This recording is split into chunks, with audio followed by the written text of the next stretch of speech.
1995년 추석 연휴 경상남도 산청군 단성면의 한 산골 마을에서 12살 소녀가 흔적도 없이 사라졌습니다. 이름은 박수진. 초등학교 6학년이었죠. 가족들과 함께 성묘를 갔다가 산에서 내려오지 못했어요. 발견된 건 아무것도 없었습니다. 신발 한 짝, 옷자락 하나, 심지어 발자국조차 남아있지 않았어요. 마을 사람들은 수색대를 꾸렸고 경찰이 투입됐지만 사흘이 지나도 단서는 나오지 않았습니다. 수진이가 사라진 그 산길은 마을에서 선산까지 이어지는 좁은 오솔길이었어요. 평소에도 사람들이 자주 다니는 곳이었죠. 그런 길에서 어떻게 12살 아이가 흔적도 없이 증발할 수 있었을까요?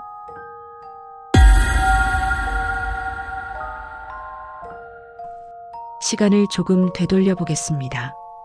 1995년 추석 당일 오전, 서울에서 출발한 고속버스 한 대가 산청 터미널에 도착했어요.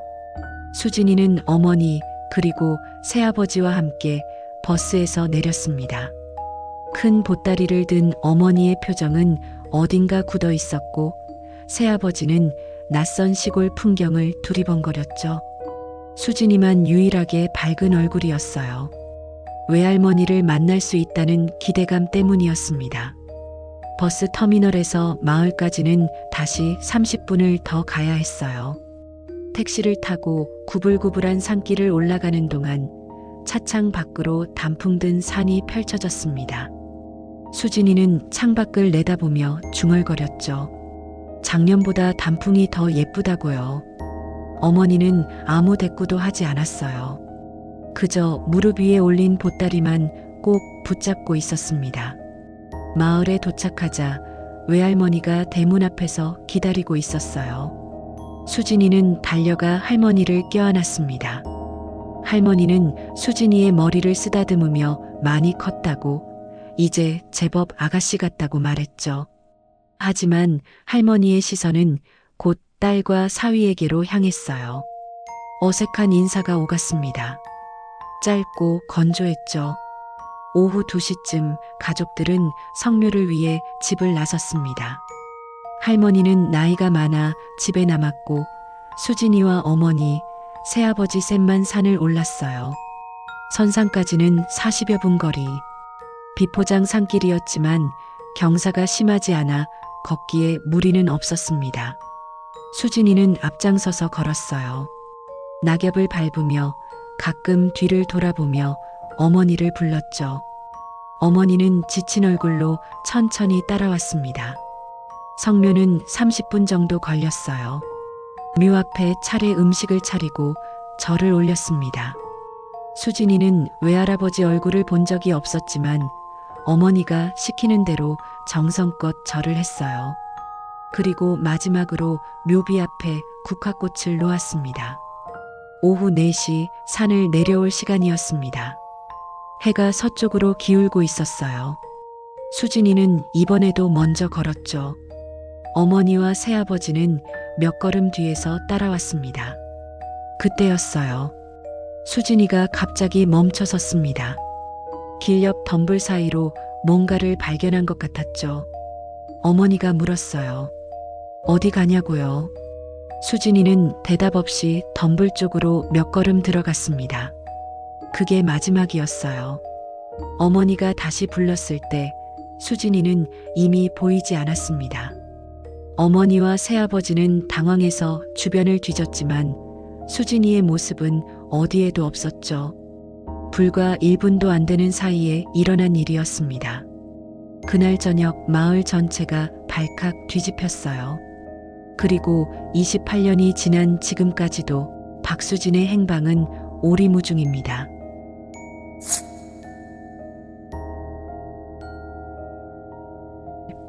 박수진은 1년에 2번 방학 때마다 산청에 내려갔어요. 여름방학과 겨울방학. 외할머니가 혼자 사시는 게 늘 걱정이었거든요. 어머니는 일이 바빠서 자주 내려가지 못했습니다. 그래서 수진이가 대신 할머니 곁을 지켰죠. 할머니는 손녀가 오는 날이면 아침부터 부산하게 움직였어요. 된장찌개를 끓이고 감자전을 부치고 수진이가 좋아하는 호박엿을 꺼내 두었습니다. 수진이는 서울보다 산청이 더 좋았어요. 학교에서는 늘 조용한 편이었고 친구도 많지 않았습니다. 어머니와 새아버지가 사는 아파트는 좁았고 밤이면 옆집 소리가 다 들렸어요. 하지만 할머니 집은 달랐죠. 마당에 감나무가 있었고 뒷산에는 도토리가 지천으로 널렸습니다. 밤이면 벌레 소리가 들렸고 아침이면 닭 우는 소리에 눈을 떴어요. 수진이는 할머니 옆에서 자면서 옛날 이야기를 들었습니다. 할머니는 밤마다 다른 이야기를 들려줬어요. 어머니는 수진이가 6살 때 재혼했습니다. 그 전까지 몇 년 동안은 외할머니 집에서 함께 살았어요. 수진이는 그때의 기억이 더 선명했죠. 할머니가 해주는 밥, 마당에서 뛰어놀던 날들, 동네 아이들과 개울가에서 물장난하던 여름. 그러다 어머니가 서울로 올라간다고 했을 때 수진이는 울었습니다. 할머니도 우셨어요. 하지만 어머니는 단호했어요. 서울에 가야 제대로 된 학교에 보낼 수 있다고 했습니다. 새아버지는 나쁜 사람이 아니었어요. 수진이에게 친절했고 용돈도 꼬박꼬박 줬습니다. 하지만 어딘가 어색했죠. 수진이는 새아버지를 아빠라고 부르지 못했어요. 그냥 아저씨라고 불렀습니다. 새아버지는 괜찮다고 했지만 어머니는 그럴 때마다 얼굴을 찌푸렸어요. 시간이 지나면 익숙해질 거라고 어머니는 말했습니다. 하지만 5년이 지나도 수진이는 여전히 어색했어요. 1995년 추석이 다가왔을 때 수진이는 설렜습니다.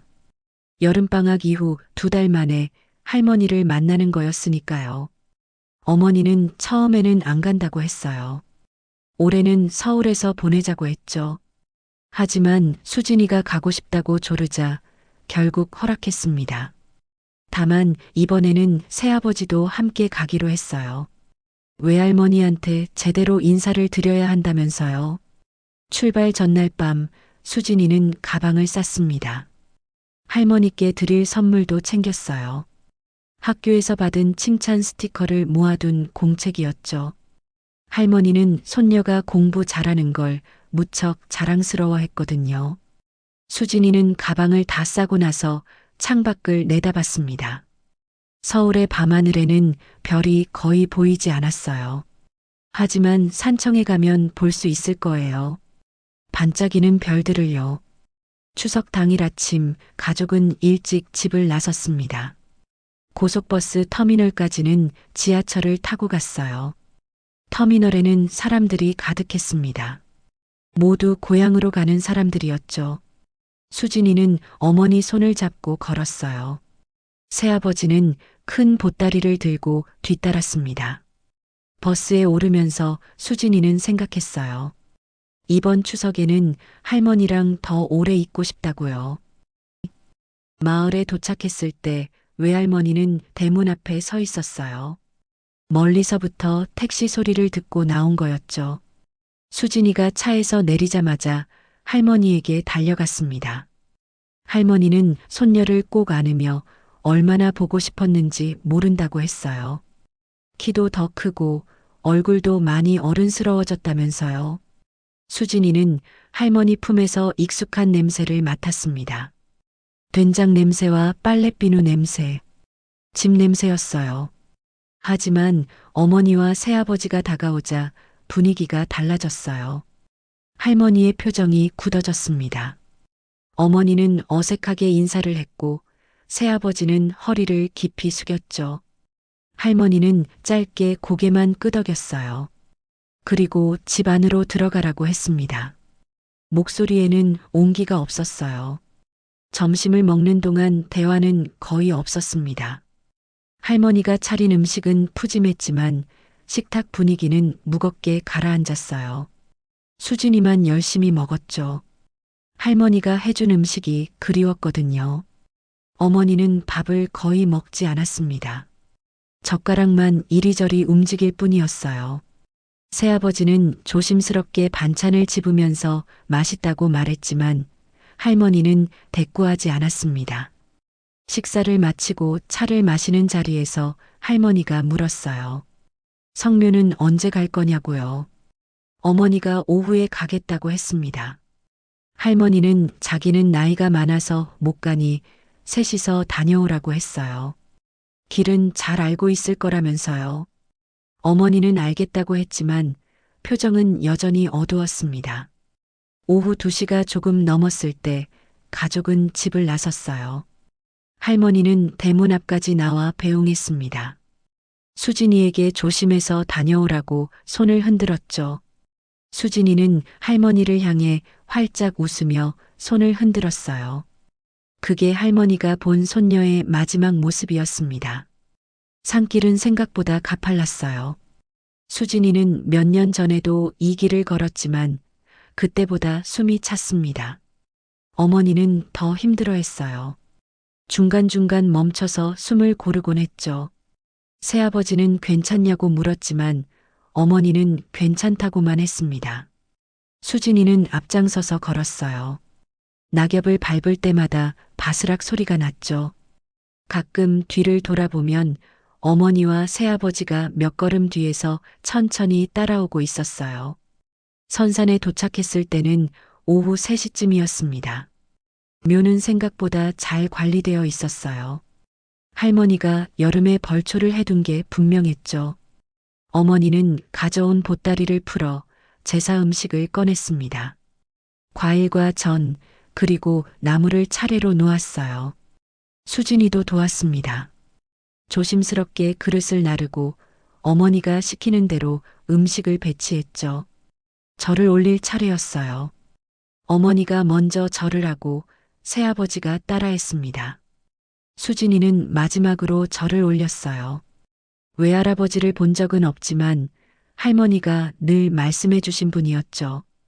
착한 사람이었다고, 가족을 무척 사랑했다고요. 수진이는 마음속으로 기도했습니다. 할머니가 건강하시길, 어머니가 행복하시길이요. 성묘를 마치고 음식을 다시 싸는 동안 해가 서쪽으로 기울기 시작했어요. 오후 4시가 조금 안 됐을 무렵이었죠. 어머니가 이제 내려가자고 했습니다. 어두워지기 전에 마을에 도착해야 한다면서요. 내려오는 길은 올라올 때보다 수월했어요. 수진이는 이번에도 앞서 걸었습니다. 발걸음이 가벼웠어요. 이따 집에 가면 할머니가 준비해둔 간식을 먹을 수 있을 거예요. 호박엿이나 약과 같은 것들이요. 그때였습니다. 길 옆 덤불 사이로 뭔가 하얀 게 보였어요. 수진이는 발걸음을 멈췄습니다. 꽃처럼 보였는데 이상하게 끌렸어요. 몇 걸음만 들어가면 닿을 것 같았죠. 뒤에서 어머니가 불렀습니다. 어디 가냐고요? 수진이는 대답하지 않고 덤불 쪽으로 걸음을 옮겼어요. 하얀 것의 정체를 확인하고 싶었거든요. 그게 마지막이었습니다. 어머니가 수진이를 다시 불렀을 때 대답이 없었어요. 어머니는 덤불 쪽으로 뛰어갔습니다. 새아버지도 따라갔죠. 하지만 거기에는 아무도 없었어요. 낙엽만 바람에 흩날릴 뿐이었습니다. 어머니가 소리쳤어요. 수진아, 어디 있어? 대답이 돌아오지 않았습니다. 처음에는 숨바꼭질이라고 생각했어요. 수진이가 장난을 치는 거라고요. 어머니는 주변 나무 뒤를 살펴봤습니다. 새아버지는 더 안쪽 덤불을 헤쳤죠. 수진아, 이제 그만 나와. 어머니의 목소리에 짜증이 섞이기 시작했어요. 하지만 여전히 아무 반응이 없었습니다. 1분이 지나고 2분이 지났어요. 어머니의 얼굴에서 혈색이 사라졌습니다. 새아버지가 더 넓게 수색하자고 했어요. 둘은 산길 위아래를 샅샅이 뒤졌습니다. 나무 뒤, 바위 틈, 작은 웅덩이까지 확인했죠. 하지만 수진이는 어디에도 없었어요. 신발 자국도, 옷자락도 아무것도 남아있지 않았습니다. 마치 공기 속으로 증발해버린 것처럼요. 30분이 지나자 어머니는 울음을 터뜨렸어요. 새아버지는 일단 마을로 내려가서 사람들을 불러야 한다고 했습니다. 어머니는 고개를 저었어요. 여기서 기다려야 한다고, 수진이가 돌아올지도 모른다고 했죠. 하지만 해는 점점 더 기울고 있었습니다. 새아버지가 어머니를 설득했어요. 지금 도움을 요청하지 않으면 밤이 되어버린다고요. 오후 5시 반 둘은 마을로 뛰어내려갔습니다. 외할머니는 대문 앞에서 손녀를 기다리고 있었어요. 딸과 사위가 헐떡이며 달려오는 모습을 보고 할머니는 직감했죠. 뭔가 잘못됐다는 걸요. 어머니는 할머니 앞에서 무릎을 꿇었어요. 그리고 울먹이며 말했습니다. 수진이가 없어졌다고요. 마을 이장이 제일 먼저 달려왔어요. 이장은 마을 청년 10여 명을 불러 모았습니다. 손전등과 호루라기를 챙겨서 산으로 올라갔죠. 해가 지기 전에 찾아야 한다면서요. 외할머니도 따라가려 했지만 이웃 아주머니가 말렸어요. 할머니는 집에서 기다려야 한다고, 만약 수진이가 혼자 내려오면 누군가 있어야 한다면서요. 수색은 밤늦게까지 계속됐습니다. 마을 사람들은 산길을 샅샅이 뒤졌어요. 나무에 묶인 리본, 작은 발자국, 옷가지 같은 단서라도 찾으려 했죠. 하지만 아무것도 발견되지 않았습니다. 자정이 넘어서야 수색대는 내려왔어요. 내일 아침 해가 뜨면 다시 올라가기로 했습니다. 다음 날 새벽 경찰이 도착했어요. 산청경찰서에서 형사 2명과 순경 4명이 왔습니다. 형사는 어머니와 새아버지에게 자세한 상황을 물었어요. 정확히 언제, 어디서 마지막으로 봤는지요. 어머니는 떨리는 목소리로 설명했습니다. 오후 4시쯤 산길 중턱 덤불 근처에서였다고요. 경찰은 현장으로 올라갔습니다. 마을 사람들도 다시 합류했어요. 이번에는 더 넓은 범위를 수색했죠. 산 반대편까지 확인했습니다.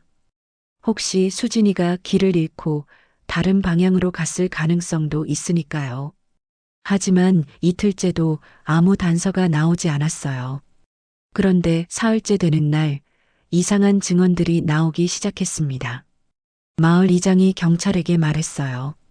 추석 당일 오후 마을 입구에 검은색 소나타가 한 대 서 있었다고요. 서울 번호판이었던 것 같다면서요. 평소에는 볼 수 없는 차였대요. 이장이 누구 차냐고 물으려고 다가갔는데 차가 갑자기 출발해서 사라졌다고 했습니다. 이웃 아주머니도 이상한 이야기를 했어요. 그날 오후 5시쯤 산길 아래쪽에서 수진이를 봤다는 거예요.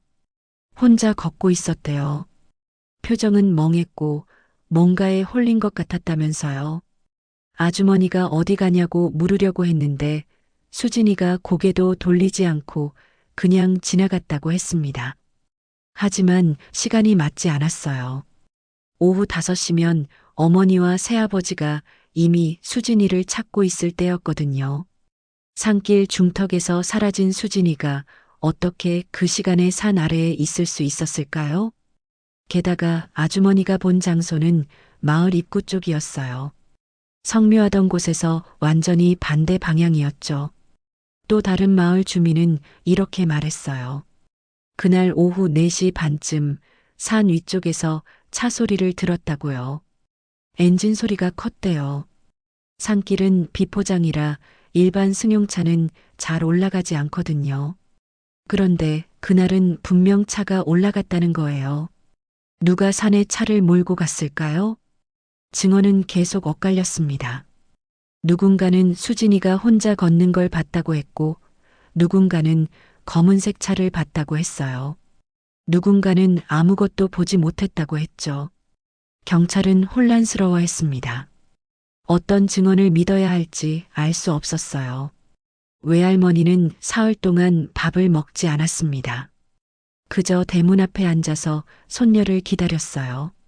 수진이가 길을 잃었을 뿐이라고, 곧 돌아올 거라고 믿었죠. 어머니는 방 안에서 울기만 했습니다. 새아버지는 경찰과 함께 산을 오르내렸어요. 하지만 수진이는 나타나지 않았습니다. 그리고 넷째 날 경찰은 새로운 가능성을 제기했어요. 혹시 가족 중 누군가가 뭔가 숨기고 있는 건 아닌지요. 경찰은 가족을 개별적으로 조사하기 시작했어요. 먼저 새아버지 정민수가 불려갔습니다. 형사는 차분하게 물었죠. 그날 산에서 정확히 무슨 일이 있었는지요. 정민수는 처음부터 끝까지 설명했어요. 성묘를 마치고 내려오던 중 수진이가 앞서 걸었고 자신과 아내는 뒤에서 따라왔다고요. 수진이가 갑자기 덤불 쪽으로 들어갔고 1분도 안 돼서 사라졌다고 했습니다. 형사가 물었어요. 수진이와 평소 관계는 어땠냐고요. 정민수는 잠시 망설이다가 대답했습니다. 나쁘지 않았다고요. 자기를 아빠라고 부르지는 않았지만 그래도 함께 사는데 큰 문제는 없었다면서요. 형사는 고개를 끄덕이며 메모를 했어요. 그리고 다시 물었습니다. 혹시 그날 산에서 수진이와 다툰 적은 없었냐고요. 정민수는 단호하게 부인했어요. 전혀 없었다고. 수진이는 평소처럼 조용했고 자기들은 그저 뒤에서 따라갔을 뿐이라고 했습니다. 형사는 더 이상 묻지 않았어요. 하지만 표정에서 의심이 완전히 사라진 건 아니었죠.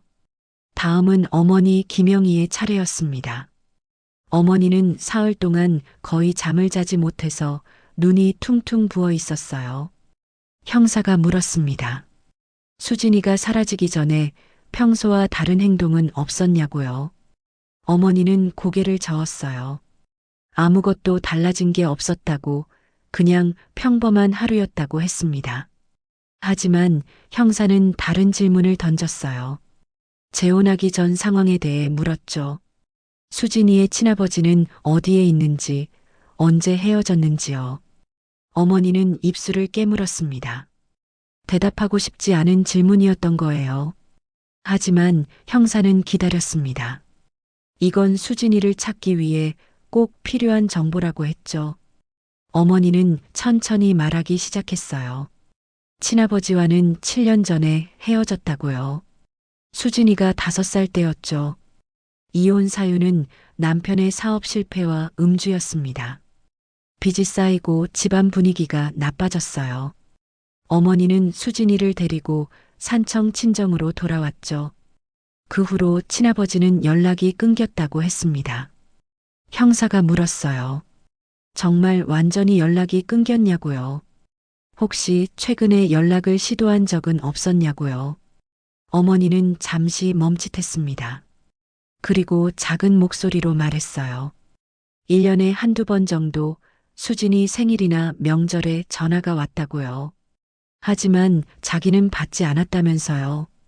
수진이를 만나게 할 수도 없었고 과거를 끌어안고 살 수는 없었다고 했습니다. 형사는 중요한 질문을 했어요. 수진이는 친아버지의 전화가 온다는 걸 알고 있었냐고요. 어머니는 고개를 끄덕였습니다. 알고 있었다고요. 한 번은 어머니가 전화를 받지 않자 수진이가 왜 아빠 전화를 안 받냐고 물었대요. 어머니는 그때 화를 냈다고 했어요. 아빠는 이제 없다고 새아버지가 아빠라고 했죠. 수진이는 울면서 방으로 들어갔다고 합니다. 그 이야기를 듣고 형사는 메모를 많이 했어요. 그리고 마지막 질문을 던졌습니다. 친아버지의 이름과 연락처를 아냐고요. 어머니는 이름만 말했어요.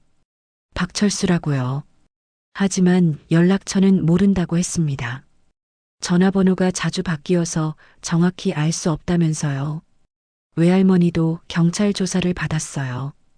할머니는 떨리는 목소리로 말했습니다. 손녀가 어디로 갔을지 정말 모르겠다고요. 하지만 형사는 다른 것도 물었어요. 딸의 재혼에 대해 어떻게 생각했냐고요.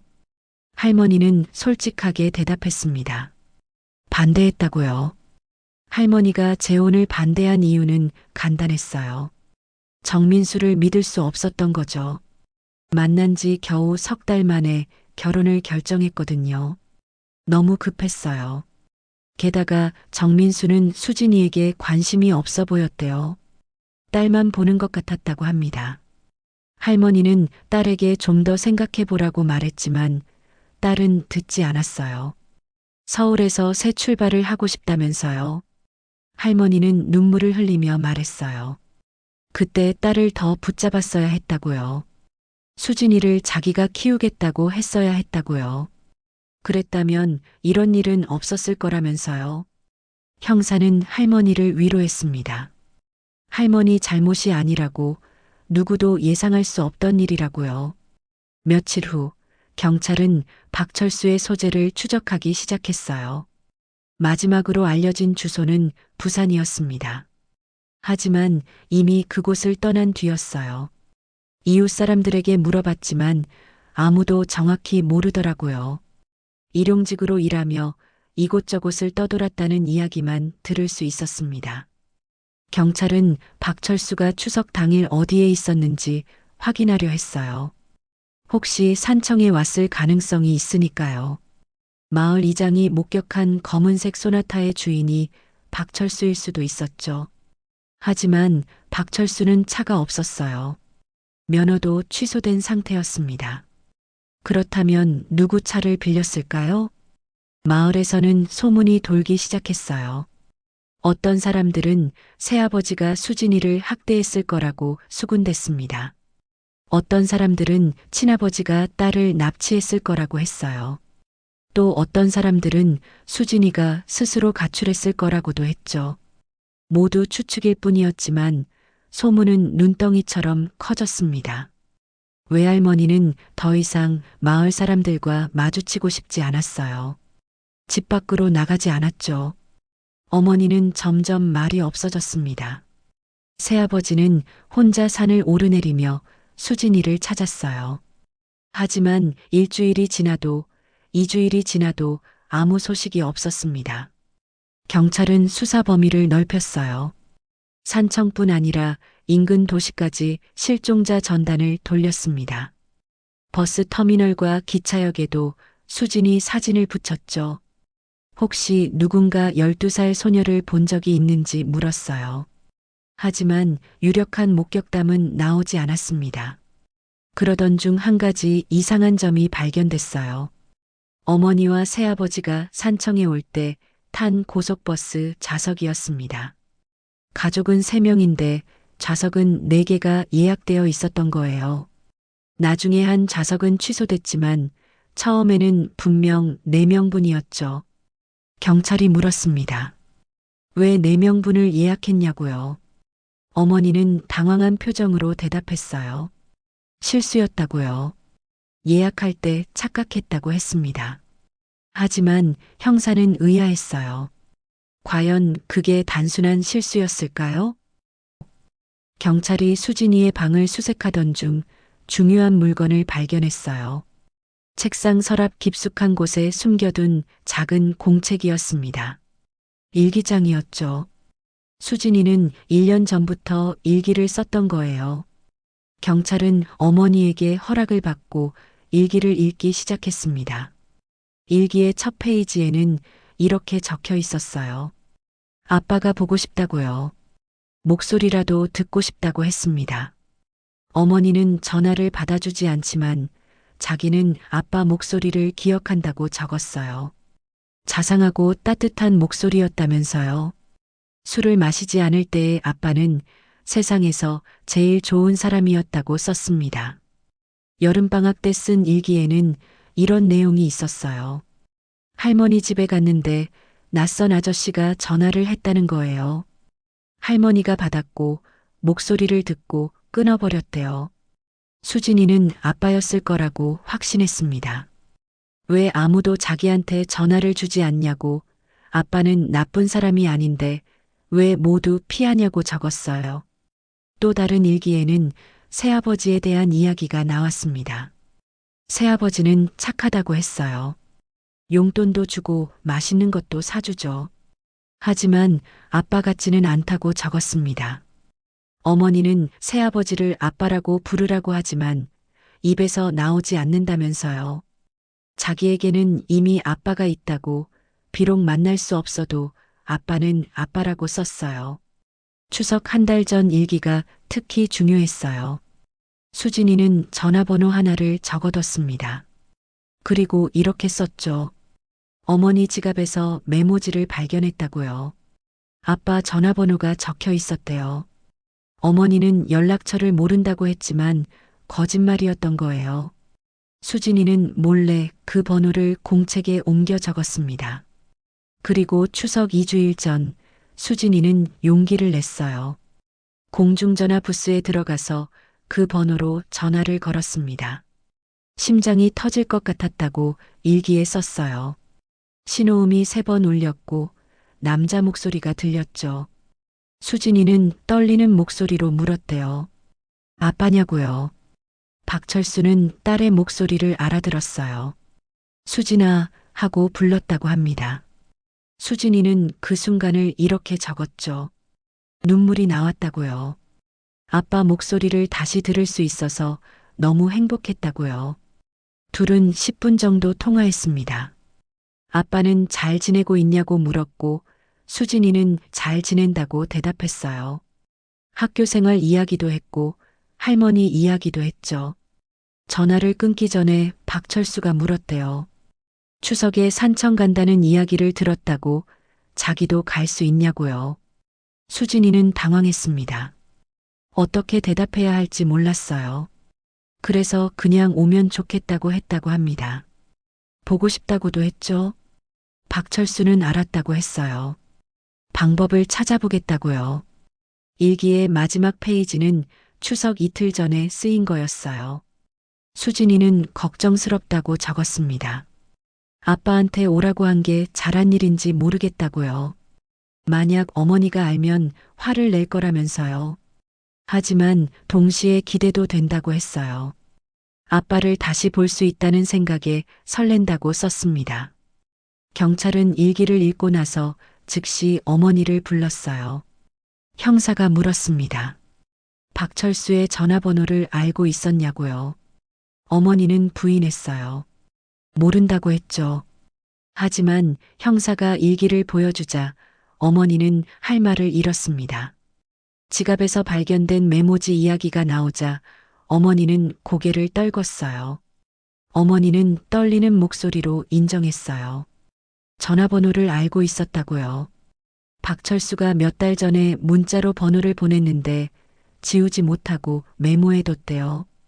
혹시 모를 상황에 대비해서였다고 합니다. 하지만 수진이가 그걸 봤을 줄은 몰랐다면서요. 형사는 박철수에게 연락을 시도했어요. 하지만 전화는 받지 않았습니다. 계속 신호만 갔죠. 경찰은 통신사의 협조를 요청해서 박철수의 위치를 추적했어요. 마지막 접속 위치는 경남 지역이었습니다. 정확히는 산청군 근처였죠. 이 사실이 밝혀지면서 모든 게 달라졌어요. 박철수는 추석 당일 산청 근처에 있었던 거예요. 마을 이장이 본 검은색 소나타, 그리고 산 위에서 들린 차 소리. 모두 박철수와 관련이 있을 가능성이 높아졌습니다. 하지만 박철수에게는 차가 없었어요. 면허도 취소된 상태였죠. 그렇다면 누구와 함께였을까요? 경찰은 박철수의 지인들을 수소문했어요. 부산에서 함께 일했던 동료들, 과거 친구들을 찾아다녔습니다. 그중 한 사람이 중요한 증언을 했어요. 추석 연휴 때 박철수가 친구 차를 빌렸다는 거예요. 검은색 소나타였죠. 딸을 보러 간다면서 사정했다고 합니다. 친구는 차를 빌려줬지만 걱정이 됐대요. 박철수가 술을 끊은 지 얼마 안 됐거든요. 게다가 전처와 관계도 좋지 않았잖아요. 무슨 일이 생길까봐 불안했다고 했습니다. 하지만 박철수는 괜찮다고 그냥 멀리서라도 딸 얼굴만 보고 올 거라고 했대요. 차는 추석 당일 저녁 늦게 돌아왔어요. 박철수는 차를 돌려주고 아무 말도 하지 않고 떠났다고 합니다. 표정이 이상했대요. 슬프면서도 무서운 표정이었다고 친구는 기억했어요. 그 후로 박철수는 연락이 끊겼습니다. 경찰은 전국에 박철수 수배령을 내렸어요. 실종 사건의 참고인으로 긴급히 찾아야 한다고 발표했죠. 마을 사람들은 충격을 받았습니다. 친아버지가 딸을 데려간 거냐고 수군댔어요. 아니면 더 끔찍한 일이 벌어진 거냐고 속삭였습니다. 외할머니는 그 소식을 듣고 쓰러졌어요. 의식을 잃은 건 아니었지만 기력이 다한 것 같았죠. 이웃들이 부축해서 방으로 옮겼습니다. 할머니는 천장을 보며 중얼거렸어요. 수진이가 아빠를 만나고 싶어 했다는 걸 알았어야 했다고요. 왜 그 마음을 몰라줬을까 하고요. 어머니는 자책했습니다. 모든 게 자기 잘못이라고 했어요. 박철수와 연락을 완전히 끊었어야 했다고, 전화번호를 지우지 않은 게 실수였다고 했죠. 수진이에게 아빠 이야기를 솔직하게 해줬어야 했다고 울먹였습니다. 그랬다면 수진이가 몰래 전화하는 일도 없었을 거라면서요. 새아버지는 아무 말도 하지 않았어요. 그저 창밖만 바라봤습니다. 자기는 수진이에게 진짜 아버지가 될 수 없었다는 걸 깨달은 것 같았어요. 아무리 잘해줘도 피를 나눈 관계를 대신할 수는 없었던 거죠. 수진이는 아빠를 만나고 싶었던 거예요. 그저 한 번이라도 얼굴을 보고 싶었던 겁니다. 하지만 그 마음이 결국 비극으로 이어진 걸까요? 아니면 다른 진실이 숨어 있는 걸까요? 박철수를 찾기 위한 수색이 본격화됐어요. 경찰은 그가 자주 들렀던 장소들을 조사했습니다. 부산의 허름한 여관, 일용직일을 구하던 인력사무소, 가끔 들렀던 선술집까지요. 하지만 추석 이후로 아무도 그를 본 사람이 없었어요. 마치 연기처럼 사라진 것 같았습니다. 2주일이 지났을 때 제보 전화가 걸려왔어요. 산청에서 50km 떨어진 하동군의 한 모텔 주인이었습니다. 추석 연휴 때 묵었던 손님 중에 비슷한 사람이 있었다는 거예요. 혼자 왔고 방에서 거의 나오지 않았대요. 체크아웃할 때 얼굴이 창백했다고 합니다. 경찰이 모텔 투숙 기록을 확인하자 박철수의 이름이 있었어요. 체크인 시간은 추석 당일 오후 6시, 체크아웃은 다음 날 아침 7시였습니다. 수진이가 사라진 시각은 오후 4시쯤이었으니 시간대가 맞았어요. 산청에서 하동까지는 차로 1시간 반 정도 걸립니다. 모텔 주인에게 더 자세한 이야기를 물었어요. 주인은 그날 손님의 행동이 이상했다고 했습니다. 체크인할 때 손이 떨리고 있었대요. 얼굴에는 흙이 묻어 있었고 옷도 구겨져 있었죠. 주인이 괜찮냐고 물었지만 괜찮다고만 했다고 합니다. 그리고 밤새 방에서 신음소리 같은 게 들렸대요. 경찰은 박철수가 묵었던 방을 조사했어요. 이미 여러 손님이 사용한 뒤라 증거를 찾기는 어려웠습니다. 하지만 침대 밑에서 작은 메모지 한 장을 발견했죠. 구겨진 종이였어요. 펼쳐보니 누군가의 필체로 이렇게 적혀 있었습니다. 미안하다고요.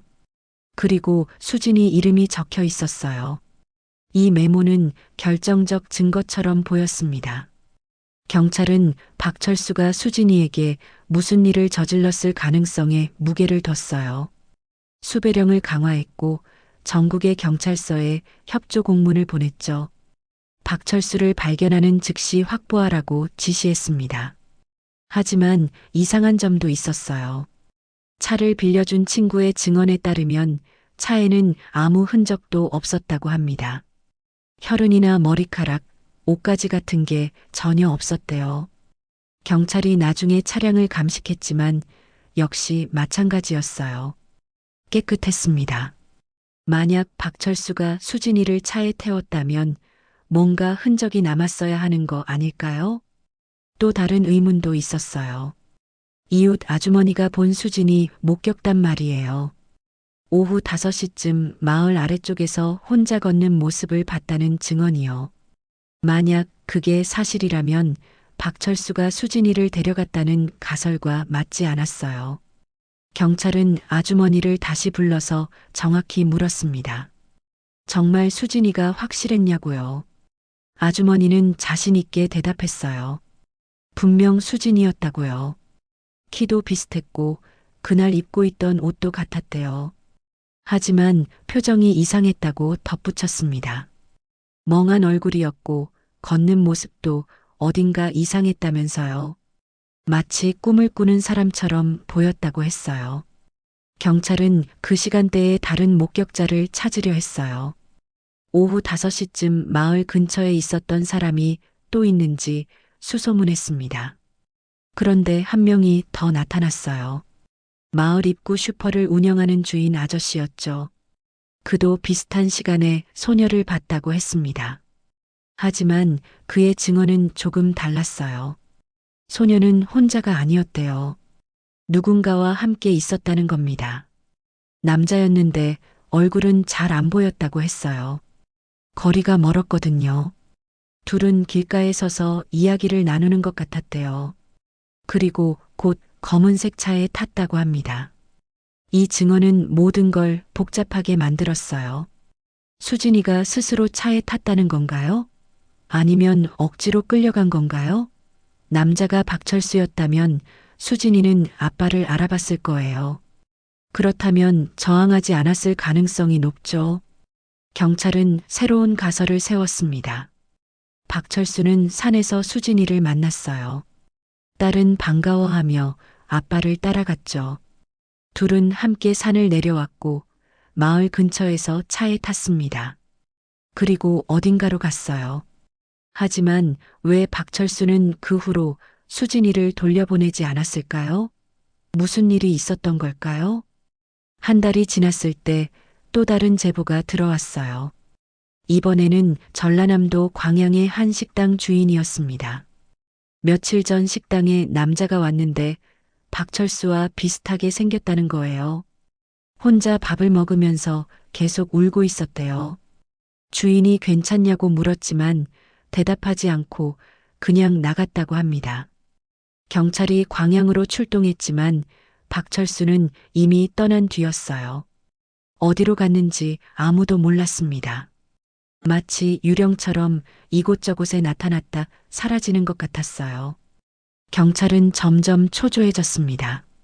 시간이 지날수록 사건은 미궁으로 빠져들고 있었거든요. 외할머니는 더 이상 기다릴 수 없었어요. 직접 박철수를 찾아 나섰습니다. 딸이 말렸지만 소용없었죠. 할머니는 사위를 데리고 부산으로 갔어요. 박철수가 마지막으로 있었던 곳들을 돌아다녔습니다. 일용직일을 구하던 인력사무소, 친구가 살던 동네, 술을 마시던 선술집까지요. 선술집 주인이 할머니를 알아봤어요. 예전에 딸과 함께 왔던 적이 있었거든요. 주인이 말했습니다. 박철수가 며칠 전에 왔었다고요. 술을 많이 마셨고 계속 혼잣말을 했대요. 자기가 뭘 잘못한 건지 모르겠다고 딸을 지키려고 했을 뿐인데 왜 이렇게 됐냐고 중얼거렸다는 거예요. 할머니는 주인에게 물었어요. 다시 오면 꼭 연락해달라고요. 자기는 박철수를 원망하지 않는다고 그저 손녀가 어디 있는지만 알고 싶다고 했습니다. 주인은 알았다고 했어요. 하지만 박철수가 다시 올지는 아무도 몰랐습니다. 돌아오는 길에 외할머니는 새아버지에게 물었어요. 수진이를 진심으로 아꼈냐고요. 새아버지는 잠시 침묵하다가 대답했습니다. 아끼려고 노력했다고요. 하지만 수진이 마음속에 자기 자리는 없었던 것 같다고 했죠. 할머니는 고개를 끄덕였어요. 누구도 진짜 아버지를 대신할 수는 없다고 그게 현실이라고 말했습니다. 그로부터 2주일 후 경찰은 박철수의 행방에 대한 새로운 정보를 입수했어요. 강원도 산골 마을에서 일용직으로 일하고 있다는 제보였습니다. 경찰은 즉시 현장으로 출동했어요. 이번에는 놓치지 않으려 했죠. 박철수는 작은 공사장에서 일하고 있었어요. 경찰이 그를 발견했을 때 저항하지 않았습니다. 그저 고개를 숙인 채 체포에 순응했죠. 경찰차에 태워지면서 박철수가 중얼거렸어요. 미안하다고요. 모든 게 자기 잘못이라고요. 박철수는 산청 경찰서로 이송됐습니다. 가족들은 그가 도착하기를 기다렸어요. 드디어 진실을 들을 수 있을 거라고 생각했죠. 수진이가 어디에 있는지, 그날 무슨 일이 있었는지요. 하지만 박철수의 입에서 나온 이야기는 모두가 예상하지 못한 것이었습니다. 2023년 10월 한 등산객이 산청의 그 산을 오르고 있었어요. 가을 단풍을 보러 온 서울 사람이었죠. 등산로를 벗어나 조금 깊숙한 곳까지 들어갔을 때 뭔가 이상한 걸 발견했습니다. 낙엽 사이에 파묻힌 신발 한 짝이었어요. 처음에는 그냥 지나치려 했어요. 산에 버려진 쓰레기겠거니 했죠. 하지만 뭔가 마음에 걸렸습니다. 신발이 너무 낡았거든요. 색이 바랬고 형태도 많이 망가져 있었어요. 최소 10년은 된 것처럼 보였죠. 등산객은 사진을 찍어서 하산 후 경찰에 신고했습니다. 산청경찰서는 신발을 회수해서 감식을 의뢰했어요. 놀랍게도 그 신발은 1995년에 생산된 모델이었습니다. 28년 전 물건이었죠. 경찰은 오래된 실종 사건 기록을 뒤졌어요. 그리고 박수진 사건을 떠올렸습니다. 당시 수진이가 신고 있던 신발 사진과 비교했어요. 색상과 디자인이 일치했습니다. 신발 안쪽에서 채취한 미세 증거물로 DNA 검사를 진행했죠. 결과는 일주일 후에 나왔어요. 박수진의 것이 맞았습니다. 신발이 발견된 위치는 의미심장했어요. 성묘하던 길에서 200여 미터 떨어진 곳이었습니다. 급경사 아래쪽이었죠. 사람이 쉽게 접근하기 어려운 지역이었어요. 당시 수색대도 그곳까지는 확인하지 못했던 거예요. 경찰은 주변을 정밀 수색했습니다. 혹시 다른 증거가 있을까 싶어서요. 하지만 신발 외에는 아무것도 발견되지 않았어요. 뼈도 옷 조각도 아무것도 없었습니다. 28년이라는 시간이 모든 걸 지워버린 걸까요? 사건은 다시 주목을 받았어요. 언론에서도 다뤘죠. 미제 사건으로 남아있던 박수진 실종 사건이 재조명됐습니다. 당시 사건을 담당했던 형사는 이미 은퇴한 상태였어요. 인터뷰에서 그는 평생 마음에 걸렸던 사건이라고 말했습니다. 끝내 진실을 밝히지 못해서 죄송하다고요. 경찰은 박철수를 다시 찾으려 했어요. 하지만 그의 행방도 묘연했습니다. 1995년 체포 당시 조사에서 박철수는 충격적인 진술을 했었어요. 자기는 수진이를 만나기만 했을 뿐이라고요. 산길에서 우연히 마주쳤고 잠깐 이야기를 나눴다고 했습니다. 그리고 수진이가 먼저 가겠다고 해서 헤어졌다고 주장했어요. 하지만 경찰은 그 진술을 믿지 않았어요. 모텔에 남긴 메모, 그리고 도망치듯 숨어 지낸 행적이 의심스러웠죠. 박철수는 결국 기소됐지만 증거 불충분으로 풀려났습니다. 수진이의 시신도 없었고 결정적 물증도 없었거든요. 그 후 박철수는 다시 자취를 감췄어요. 2023년 현재 박철수의 소재는 여전히 알 수 없었습니다. 생사조차 확인되지 않았어요. 어쩌면 이미 세상을 떠났을지도 모르죠. 신발 발견 소식에도 나타나지 않았으니까요. 외할머니는 10년 전에 돌아가셨어요. 끝내 손녀를 만나지 못한 채였습니다. 임종 직전까지 수진이 이름을 불렀다고 해요. 어머니는 지금도 산청에 내려가지 못합니다. 너무 아픈 기억이거든요. 새아버지와는 몇 년 후에 결국 이혼했어요. 수진이 사건이 둘 사이에 너무 큰 상처를 남긴 거죠. 신발 한 짝은 증거물로 보관되고 있습니다. 28년 동안 산속에서 혼자 남아있던 그 신발이요. 그게 박수진이 남긴 마지막 흔적이었어요. 박수진은 결국 돌아오지 않았습니다. 28년이 지난 지금도 그녀의 행방은 오리무중이에요. 신발 한 짝만이 유일한 단서로 남았죠. 그날 산길에서 무슨 일이 있었는지는 아무도 모릅니다. 몇 가지 가능성만 남아있을 뿐이에요. 수진이는 친아버지를 만났고 함께 어딘가로 갔을 수도 있습니다. 아니면 산속에서 길을 잃고 사고를 당했을 수도 있죠. 혹은 우리가 전혀 알지 못하는 다른 일이 벌어졌을지도 모릅니다. 진실은 그날 산속에 묻혀버렸어요. 어머니는 지금 혼자 살고 있어요. 서울의 작은 원룸에서요. 방 한쪽에는 수진이 사진이 놓여 있습니다. 12살 때 찍은 마지막 사진이죠. 어머니는 매일 그 사진을 봐요. 그리고 생각합니다. 그때 다르게 행동했더라면 어땠을까 하고요. 만약 박철수와 완전히 연락을 끊었더라면요. 전화번호를 지우고 수진이에게 아빠 이야기를 솔직하게 했더라면요. 아니면 재혼을 하지 않고 산청에서 계속 살았더라면 어땠을까요? 수많은 만약들이 어머니를 괴롭힙니다. 하지만 과거는 바꿀 수 없죠. 새아버지 정민수는 재혼했어요. 새로운 가정을 꾸렸습니다. 하지만 여전히 수진이를 잊지 못한다고 해요. 가끔 꿈에 나타난대요. 12살 모습 그대로요. 꿈속에서 수진이는 아무 말도 하지 않습니다. 그저 멀리서 바라볼 뿐이에요. 정민수는 꿈에서 깨면 한참을 울었다고 했습니다. 그는 자신이 진짜 아버지가 될 수 없었다는 걸 알아요. 아무리 노력해도 피를 나눈 관계를 대신할 수는 없었죠. 수진이는 끝까지 자기를 아빠라고 부르지 않았어요. 그게 정민수에게는 평생의 아픔으로 남았습니다. 박철수가 정말 수진이를 데려갔을까요? 아니면 그날 산에서 헤어진 게 진실일까요? 우리는 알 수 없어요. 박철수도 지금 어디에 있는지 모릅니다.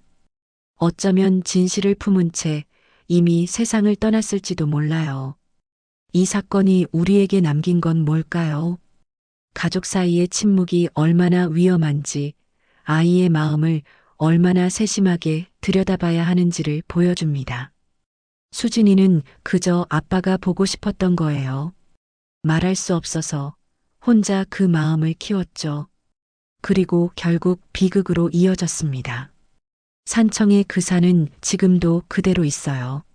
매년 가을이면 단풍이 들고 사람들이 찾아옵니다. 하지만 그 산길 어딘가에는 여전히 풀리지 않은 비밀이 잠들어 있어요. 박수진이라는 12살 소녀가 남긴 마지막 흔적이요. 어머니는 가끔 생각해요. 만약 수진이가 살아있다면 지금 몇 살일까 하고요. 40살이 됐겠죠. 어디선가 잘 살고 있을까요? 아니면 정말 그날 산에서 영원히 잠들어 버린 걸까요? 어머니는 알 수 없습니다. 다만 기도할 뿐이에요. 수진이가 어디에 있든 평안하기를, 고통받지 않기를요. 신발 한 짝은 여전히 증거물 보관소에 있습니다. 언젠가 진실이 밝혀질 날을 기다리면서요. 하지만 그날이 올지는 아무도 장담할 수 없어요. 어쩌면 영원히 미궁으로 남을지도 모릅니다. 1995년 그 추석, 산청 산골 마을에서 사라진 박수진. 그녀가 마지막으로 밟았던 낙엽, 마지막으로 본 하늘, 마지막으로 생각했던 것들. 우리는 알 수 없습니다. 다만 기억할 뿐이에요. 한 아이가 있었다는 것을요. 그리고 그 아이를 사랑했던 사람들이 지금도 그리워하고 있다는 것을요. 사건은 미궁으로 남았지만 그리움은 계속됩니다.